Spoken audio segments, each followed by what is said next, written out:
रजनीश ने sign board पर एक बिकाऊ विला का ऐड देखा जो कि 70 एकड़ जमीन पर फैला था। इसे देखते ही रजनीश की खुशी का ठिकाना ना रहा, क्योंकि वो अपनी दूसरी बीवी त्रिशा और बेटी सुहानी के साथ एक ऐसे विला की तलाश में था जो कि शहर से कुछ दूरी पर हो। रजनीश यह ऐड देखते ही फौरन यह खुशखबरी देने के लिए अपने विला की तरफ चल पड़ा। और दूसरी तरफ दूसरी फैमिली, जिसमें कि अमरवीर और सुजाता हस्बैंड वाइफ को राह चलते किसी ने एक पैम्पलेट पकड़ा दिया जिसमें उसी बिकाऊ विला का ऐड था। वो दोनों भी एक ऐसे विला की तलाश में थे जो उन्हें कम पैसों में मिल जाए, पर विला बहुत बड़ा होना चाहिए था। अपनी बेटी की अचानक मौत के बाद से वो दोनों पति पत्नी सोसाइटी और शहर से दूर रहना चाहते थे, इसलिए यह विला अमरवीर और सुजाता के लिए बिल्कुल परफेक्ट था। इत्तेफाक से रजनीश और अमरवीर उसी दिन एक साथ उस विला को देखने के लिए पहुंच गए। 70 एकड़ जमीन में बना हुआ विला बाहर से बहुत ही शानदार लग रहा था, लेकिन जब दोनों परिवार अंदर जाने के लिए आगे बढ़े तो उन्होंने पाया कि वहां कोई भी नहीं था। विला के सामने लगी हुई आंसरिंग मशीन में से एक वेलकम नोट बजने लगा जिसमें बताया गया कि डोरमैट के नीचे चाबी है और विला के बारे में किसी भी जानकारी को जानने के लिए बटन को दबाकर जानकारी ली जा सकती थी। दोनों फैमिलीज ने विला को अच्छे से देखा। प्रॉपर्टी बहुत दिनों से वीरान थी, पर रेनोवेशन के बाद उस विला को अंदर से बहुत ही आलीशान बनाया जा सकता था, इसलिए दोनों ही परिवारों के बीच में उस प्रॉपर्टी को खरीदने को लेकर दिलचस्पी बनी हुई थी। विला को देखकर पूरी तसल्ली कर लेने के बाद दोनों परिवार अपनी अपनी गाड़ी में बैठकर वापस रवाना हुए। इसी बीच जंगलों की तरफ से बहुत तेजी से भागती हुई एक लड़की अमरवीर की गाड़ी के सामने आकर टकरा गई। लड़की लहूलुहान थी। अमरवीर ने गाड़ी रोकी और उतरकर लड़की को देखा। इसी बीच पीछे से आ रही रजनीश की गाड़ी भी रुक गई और उतरकर मदद करने को आई। उन्होंने देखा लड़की बेहद घायल थी और उसके मुंह पर बहुत सारा खून लगा हुआ था। हालांकि वह लड़की दौड़ती हुई खुद सामने से आई थी, लेकिन उस लड़की को अकेली उस हालत में वहां छोड़ने का मतलब था उसे मरने के लिए छोड़ देना। इसलिए रजनीश ने उस लड़की को अपनी गाड़ी में बिठाया और अस्पताल की तरफ चल निकले। रजनीश की बेटी सुहानी उस लड़की की मदद कर रही थी, क्योंकि दोनों लड़कियां हम उम्र थीं।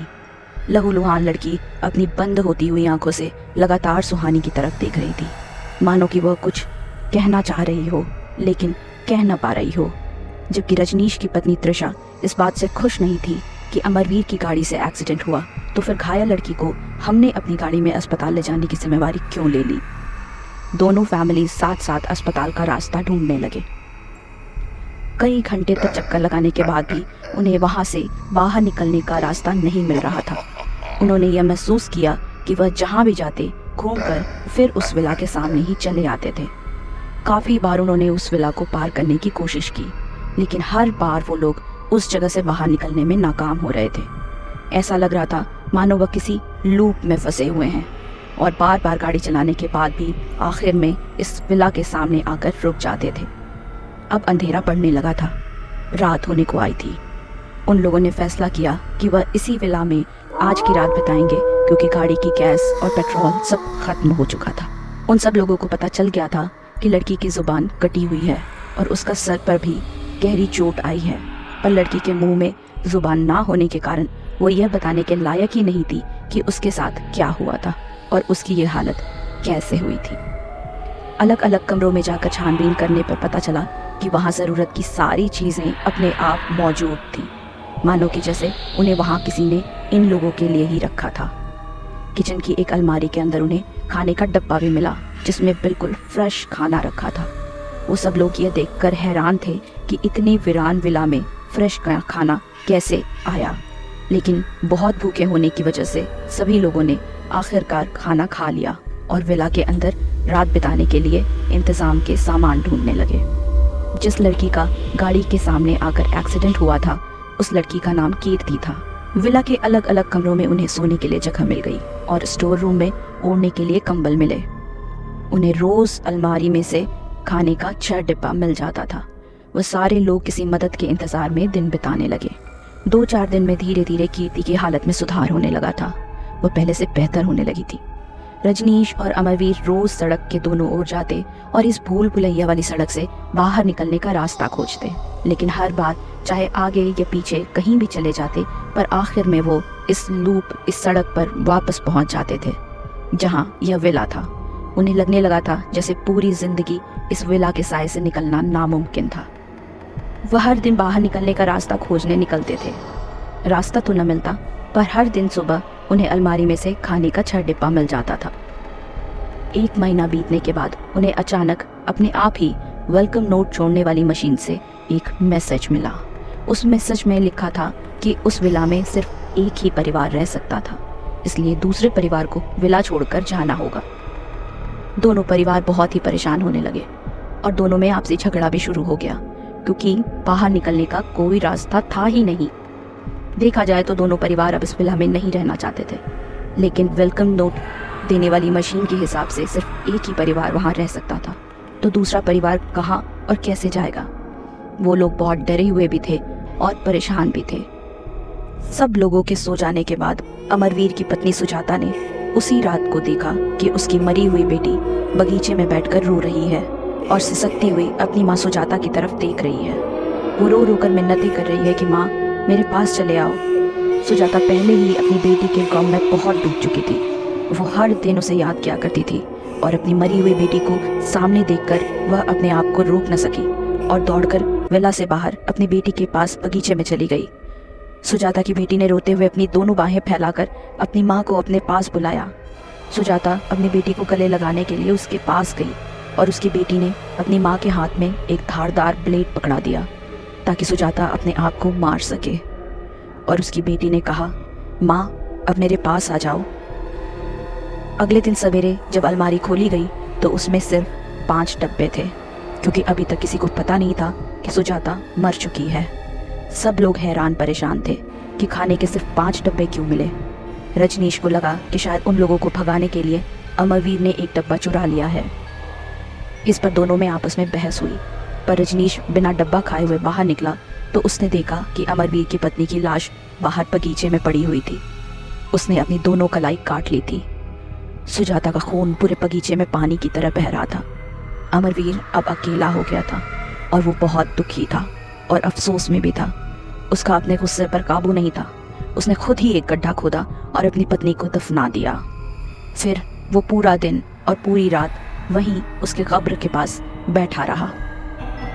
अगले दिन अलमारी में खाने के सिर्फ 3 डब्बे मिले। सभी लोगों में दहशत का माहौल था। किसी को समझ नहीं आ रहा था कि ऐसा क्यों हुआ। अमरवीर को ऐसा लगा कि रजनीश की दूसरी पत्नी त्रिशा, जिसने दूसरों से पूछे बिना पहले ही डब्बा खोलकर खाना शुरू कर दिया था, उसने कल के लिए खाने का एक डब्बा चुरा लिया है। त्रिशा से पूछने के बजाय अमरवीर उस पर खाना चोरी करने का इल्जाम लगाने लगा। त्रिशा ने कोई जवाब नहीं दिया और बस खाना खाती ही रही। फिर खाना खाते खाते किसी पिशाच की तरह मुस्कुराते हुए अपने पति की तरफ देखने लगी। इस पर अमरवीर का गुस्सा और बढ़ गया। उसने एक भारी शोपीस उठाया और त्रिशा के सर पर पूरी ताकत से दे मारा। मरते हुए भी त्रिशा के चेहरे पर वही शैतानी मुस्कुराहट बरकरार थी। यह देखकर रजनीश की बेटी सुहानी बहुत डर गई। वह बिना ज़बान वाली लड़की कीर्ति और सुहानी दोनों हाथ पकड़कर चुपके से बाहर निकल गई। उसके पीछे काफ़ी रफ्तार से दोनों भागती हुई सड़क पर आ गई। उन्हें वहाँ दूसरे गाड़ियों के आने जाने की आवाज़ भी सुनाई दे रही थी, पर इससे पहले कि वह दोनों लड़कियां वहाँ से भाग पाती, अमरवीर न जाने कहाँ से सामने आ गया और उसने सुहानी का हाथ पकड़ लिया। ज़बरदस्ती उससे पूछने लगा कि हाईवे का रास्ता कैसे मिला, जबकि वो लोग रोज़ हाईवे ढूंढने की कोशिश करते थे, पर उन्हें तो हाईवे कभी नहीं मिला। रजनीश पहले से ही अपनी बीवी की हत्या के कारण अमरवीर पर बहुत गुस्सा था। फिर जब उसने देखा कि अमरवीर उसकी बेटी को ज़बरदस्ती पकड़े हुए है, तो उसके सिर पर खून सवार हो गया। रजनीश ने एक बड़े पत्थर से अमरवीर पर हमला कर दिया और उसका सर उस पत्थर से कुचल दिया। अमरवीर के मर जाने के बाद भी वो लगातार उस पत्थर से उसके सर पर मारता रहा और ज़मीन उसके खून से लाल हो गई थी। सुहानी को महसूस हुआ यह शख्स उसके पापा नहीं है, यह कोई शैतानी आत्मा है जो शायद थोड़ी देर पहले अमरवीर के अंदर थी जब उसने त्रिशा को मारा था। फिर वह शैतानी आत्मा त्रिशा के अंदर चली गई थी जब वह मरते मरते भी किसी शैतान की तरह हंस रही थी। अब वो आत्मा रजनीश के अंदर थी जो धीरे धीरे उसके नज़दीक आ रहा था। फिर भी उसने बिना किसी तरह का शक दिखाते हुए कहा, पापा बस बाहर निकलने का रास्ता खोजो, मैं अब और यहाँ नहीं रहना चाहती, बस यहाँ से बाहर निकलने का रास्ता खोजो। इस पर रजनीश ने कहा, यह मनहूस बिना ज़बान वाली लड़की, इसी की वजह से हम लोग यहाँ से बाहर नहीं निकल पा रहे हैं।